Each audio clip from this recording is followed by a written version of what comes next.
Ang maluwang at matiwasay na pagsasama unti-unti raw naging bangungot para kay Joy nang mawalan ng trabaho ang kanyang kinakasama na si Jeffrey.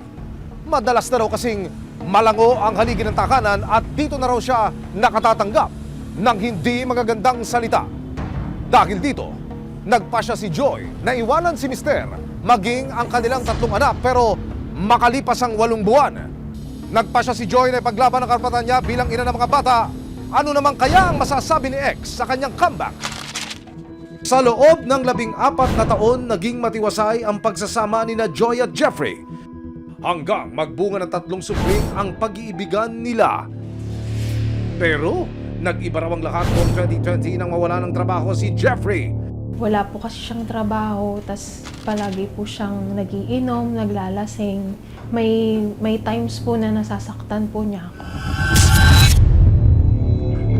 Nag-iba po kasi yung ugali niya. Parang nagkalabuan na po kami. Nitong March lang po ngayong taon, naghiwalay po kami. Si Jeffrey nagsimula raw mahumaling sa pag-iinom at sa tuwing nalalasing. Si Joy daw ang napagbubuntungan. Ito po, yung lasing na lasing po siya. Ayan po.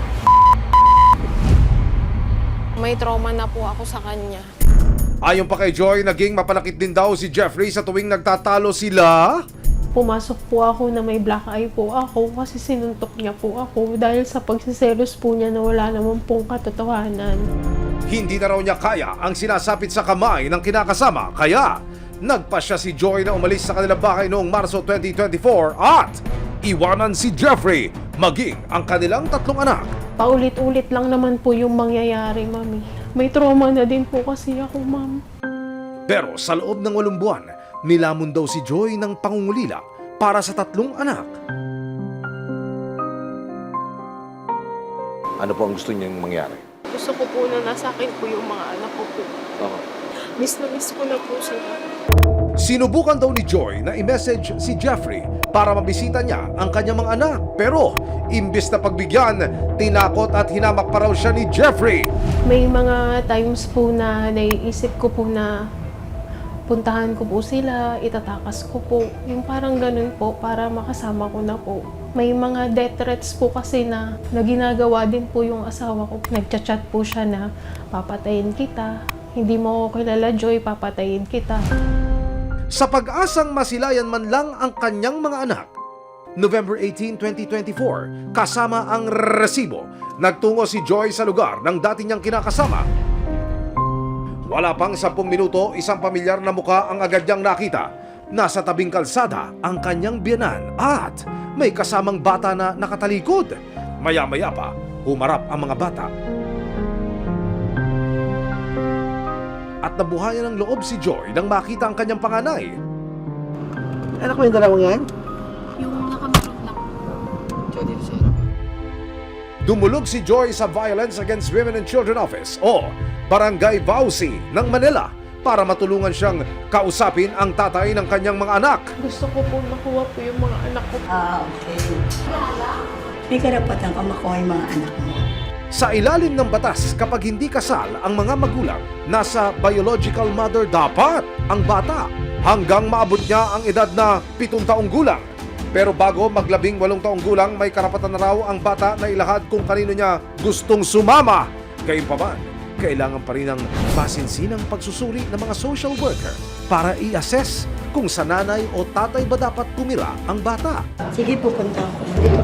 Kaya, sa araw ding iyon, ipinatawag ng barangay si Jeffrey para pag-usapan ang gusot ng pamilya.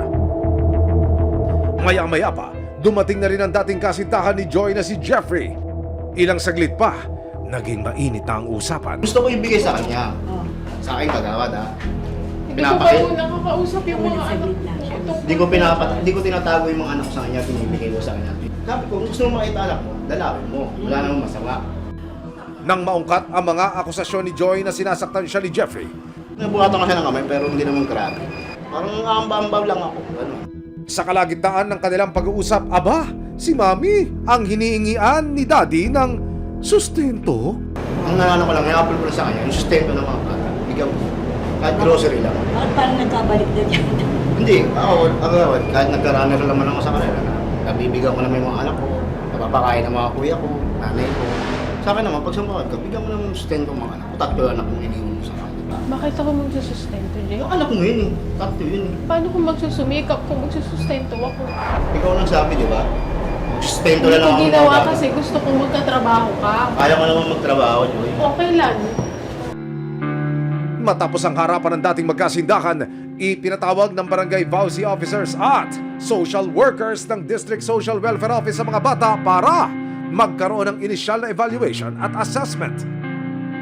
Nang matapos ang closed-door assessment sa tatlong bata, kinausap ng magkahiwalay sina Joy at Jeffrey para masinsinang ipaalam ang magiging desisyon. Ang gagawin po natin pag-aarating po kayong dalawa para magkaroon po kayo ng co-parenting, kung ano yung magiging plano po para sa best welfare ng mga bata. Ayon sa MSWDO, sakaling hindi magkasundo ang dalawang panig kung kanino mapupunta ang kanilang anak, pansamantala muna raw nilang dadalhin sa shelter ang mga bata. Kung wala kami pagkakasunduan, shelter po natin yung anak para din po sa kapakanan nila.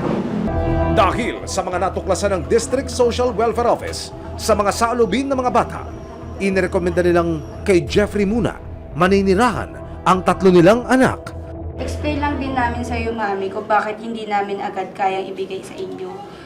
In the first place po, sa abandonment po kasi 3 months and up. So, 8 buwan nyo pong naiwan yung mga bata nang hindi na paliwanag sa kanila. Sa ngayon po, ma'am, okay lang naman po sa akin na nasa kanya po muna yung bata habang nasa proseso po. Ayon kay Jeffrey, marami naman din daw tutulong sa kanya para mabuhay ang kanyang mga anak. Matapos ang magkakasunod na assessments at pakikipag-usap ng mga social worker kanila Joy at Jeffrey, dumating ang kanilang mga anak.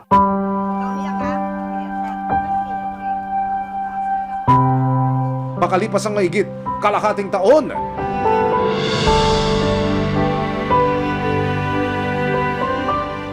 naiyakap muli ni Joy ang kanyang mga anak.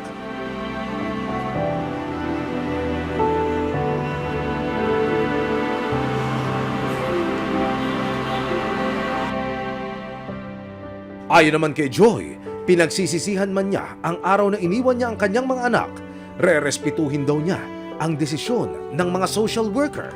Sa ngayon kasi, sir, pansamantala po nasa kanya po muna. Sana alagaan niya pong mabuti. Tayo po ay narito sa kanilang tanggapan para personal na masaksihan kung paano naman ipapaliwanag ng mga social worker sa ina ng bata yung laman ng evaluation, kung paano ito mas magaang na may papaliwanag sa nanay kung ano ngayon nakatayuan ng kanilang naging pasya at desisyon. Ano po yung resulta ng assessment? Ngayon po, na-interview naman natin yung isa sa mga anak. So, ang gusto lang sana talaga ng mga anak, sila po ay magkasama-sama ngayong Pasko. Ma-reunite po. Willing po si tatay. So, yun din po yung itatry din natin with the mother, kung ano po yung pakiramdam niya. Kasi lagi naman nating priority, best welfare and interest po ng mga bata. November 19, 2024, nagtungo ang social workers ng Manila District Social Welfare Office o MSWDO sa bahay ni Jeffrey para kamustahin ang mag-aama. Kamusta naman yung pagkatapos po na nangyari kagabi? Kamusta naman po pag-uwi nyo dito tungkol sa mga bata? Nakulat din po, hindi ako nakatulog sa gabi. Kasi kakaisip sa mga anak ko. Kung ano gagawin sa mga anak ko pag ginawa niya. Ipinaliwanag din ng mga social worker kay Jeffrey ang mga susunod na hakbang para mapabuti ang kalagayan ng kanilang mga anak. Nakapag-refer na po kami sa District 4 para po sa parental capability assessment report po ni nanay. So kung magkakaroon ng co-parenting para sa kanila, mas makakabuti po para sa kanila dahil ang gusto nila magkatuluyan. Sana bilang parent po ng mga bata, magkasundo po kayo. Pangako naman ni Joy at Jeffrey, sisikapin nilang maging mabuting magulang sa kabila ng kanilang hindi pagkakasundo at paghihiwalay. Umaasa rin si Joy na maibabalik din sa kanya ang kanyang 3 anak sa tamang panahon. Tanging hiling ng magkakapatid, magkasama-sama na raw sana sila sa darating na Pasko. Malapit na yung Christmas, so anong gusto mong mangyari? Magkasama po ulit si Mama at si Papa.